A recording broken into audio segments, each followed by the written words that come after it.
Yo, what up? Welcome back. So Tipful Tuesday. I know I skipped Throwback Thursday. I'm gonna do it this Thursday, but Tipful Tuesday. So today I want to talk about another thing that always usually gets looked over as far as like fitness journeys and just even athletic journeys and all that stuff.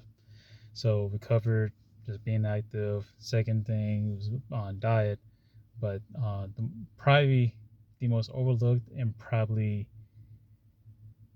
yeah, the most overlooked and the one that people usually fail the most is recovery. So, what I mean by recovery is pretty much when we're not all that active, or we're not going like let's say say you're doing a sport, when you're not doing your sport, or for instance, sleep is huge because a lot of people with old school thinking is when you do the work, you get better. When in actuality, the training and stuff is merely a stimulus. So so it literally just kickstarts everything into gear. So it kickstarts like if you're weightlifting, kickstart your growth mechanism. If you're doing athletics, it kickstarts your adaptation. Like that. That's all the training really does. But for you to actually get better, of course, you need your training. You also need your diet because that's the fuel. And but the recovery and the sleep is the part where your body actually gets better. It actually improves. It actually starts making changes to better suit what you're doing. Essentially, what you're doing the most, or what's most the strenuous part of your training or whatever. And a lot of people overlook this because the main thing is the main thing is sleep. So like a lot of people think, oh, let's say you have to wake up at 6 o'clock, 6 o'clock in the morning. So I say, oh, I went to bed at 10 o'clock. So ideally, that's 8 hours of sleep. But actuality, you probably spend a good hour like while you're sleeping. You're probably actually awake. You just your eyes closed, maybe, or you maybe I don't know. Maybe you have a sleep number and you're just ice cold, like unlike the ice cold. But I know at least for me, when I'm like especially doing my whoop band and stuff, and it calculates my sleep and stuff. I'm actually spending a good portion of like my sleep, even when I'm knocked out. I'm actually spending a good portion of my sleep actually somewhat awake. So I'm not actually getting 8 hours of sleep if I go to sleep because I have to wake up at 4. So if I go to sleep at 8, I'm not actually getting 8 hours of sleep. I'm most likely gonna probably get at the most 7 hours of actual sleep,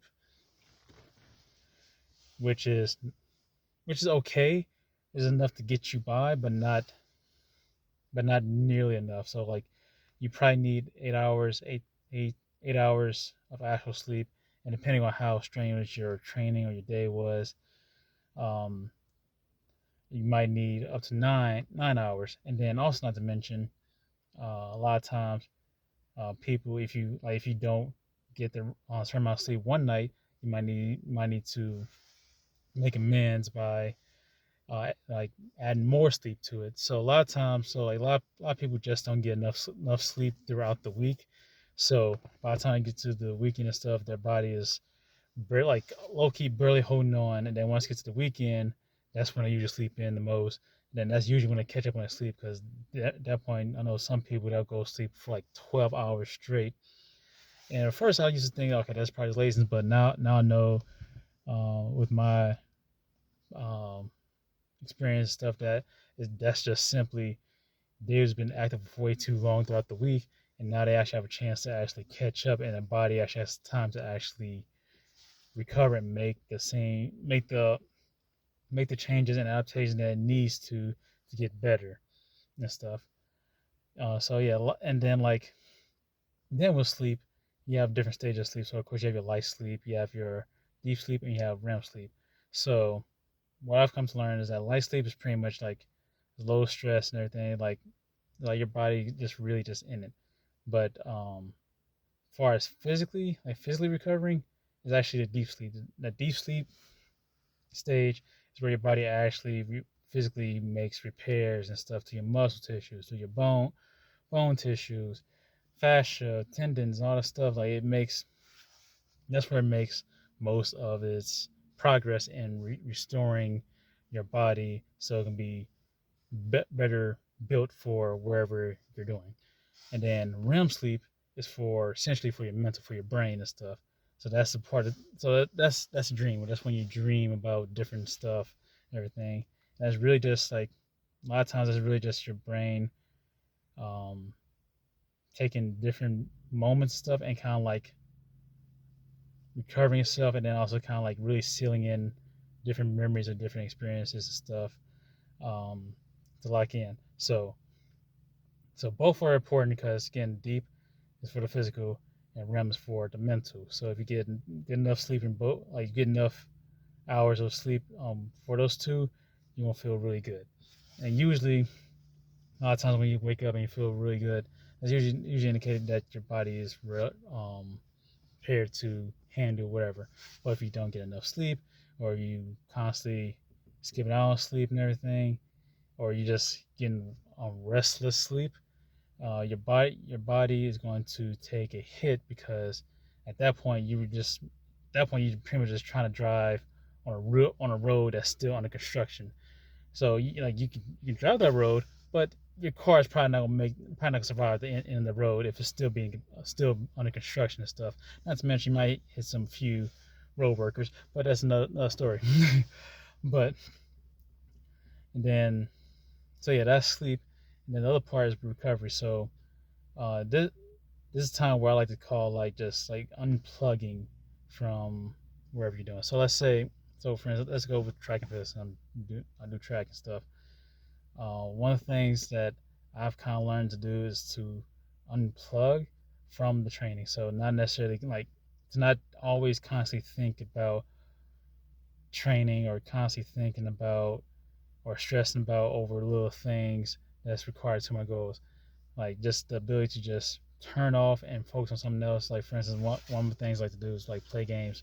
Like big game right now is Marvel Rivals. I like to play that a lot. When I have the time, I play that, and that's my time to kind of just unwind and think about something else and kind of just have fun. And then at that point, like kind of it helps like my nervous system. It helps my body, helps me physically to just kind of just relax and just do something that I enjoy. Granted, I still enjoy doing track as well, but of course, like when you train and stuff, you're at a super high stress level, so your body is really amped up. But being able to find another activity, or just walking, or just find something to where you can literally just unplug and just relax mentally, physically, and just chill out. That will go a long way in your goals. And then another thing that I like to say is that training will affect your recovery. So essentially, how long you train, the longer you have to recover. And now, granted, your ability to recover is going to be based off several factors. So, for instance, how old you are, genetics, injury history, um, and then just also just how strenuous the work, like wherever it is you're doing. Um, so that's why it's ultimately you have to be ultimately smart about your training because you can do you can essentially do whatever workout you want to do. Like you can have the hardest, most gut wrenching workout ever, but it's not going to mean jack squat if you can't recover from it. Like if you do a workout, let's say to go sprints like track and field. After you sprint, usually like a really good sprint session usually takes your body 2 to 3 days to fully recover, for like seeing as to fully recover and for you to sprint again. But if you do that really hard workout and stuff, and then you're constantly doing training, these long trainings and stuff, and like these really strenuous workouts back to back to back, like it's not gonna mean anything because like when you train, you're gonna put yourself in a bigger hole. It's gonna bigger hole. Then not to mention every time you train and you constantly doing that strenuous work and not recovering, each workout is gonna be ultimately less, and the quad is gonna dip. And then not to mention you probably don't have enough energy to actually even do equality. So again, quality dips even more. Then eventually gets to the point where your body starts to literally break down, and then that's where injuries happen because you're not recovering from those workouts. And okay, well, I was thinking, oh, God damn, so my bad, I have a brain fire now. Yeah, but yeah, but once you're in that fatigue state, like injuries usually happen a lot. So your ability to recover has to balance out what your training is.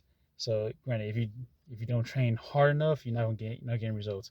But if you train too hard and you're not gonna recover, you're gonna get injured and you're gonna back to square one because you didn't do anything. All only thing you did was just break your body down. And again, also another thing on recovery that's based off of is your lifestyle. So if you work a very strenuous job and then you also try and do your fitness goals, your fitness training or your actual training is probably has to be a little less intense because you gotta go work in the morning and your work is already intense enough as it is.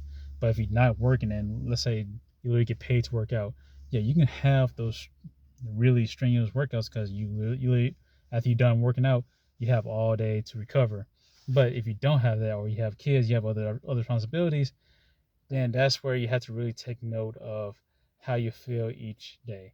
So, for instance, I don't work out every single day, and, and I'm not afraid. And now I'm no longer afraid to change up a workout if I wake up and I'm already kind of groggy. So, for instance, today I worked out, I lifted, but I didn't have a good night's sleep. Like my sleep performance was like 73, so I woke up kind of groggy and stuff. So today for lifting, only did 7 things, did the usual, got the hell out of there. My bad. Oh man, didn't mean to curse, but like got out of there as quick as I can, did as much as I could, and then I did the minimum amount because I know my body's gonna need to recover.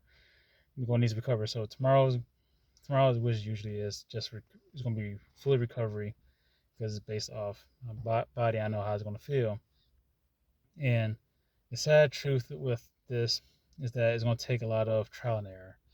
Like you're just going to have to feel things out because if you're first starting off, you're probably going to retire regardless. So you might have to push it through. But if you have some experience, at that point, I would say after each workout, take a note, and then before you work out, ask yourself, okay, am I sore? Or am I hurt? What type of pain is it? Is it soreness? Is it sharp? If it's sharp pain, don't do it. But if it's like a sore, ask, okay, how like what's the pain level, like how painful is it, are you sore doing just normal things, just walking around and stuff, or are you sore doing the actual mechanics? If you're sore just doing the actual mechanics, at that point just focus on really good mechanics and then still powering through. If you're just sore just walking around and you really haven't done like in your workout's already strenuous as it is, at that point put your ego aside and just rest or do something that's like a little less intense to where you can still get some type of stimulus, but ultimately you get to recover from said workout. So so recovery is hands down the most important thing, simply because that's the time where your body actually gets better. And the train, I know like some people is like, oh, like trying to get better and stuff. You think about it like this: the PRs that you see in training is a result from how well you recover from last time, not a result of the actual training in of itself. Peace.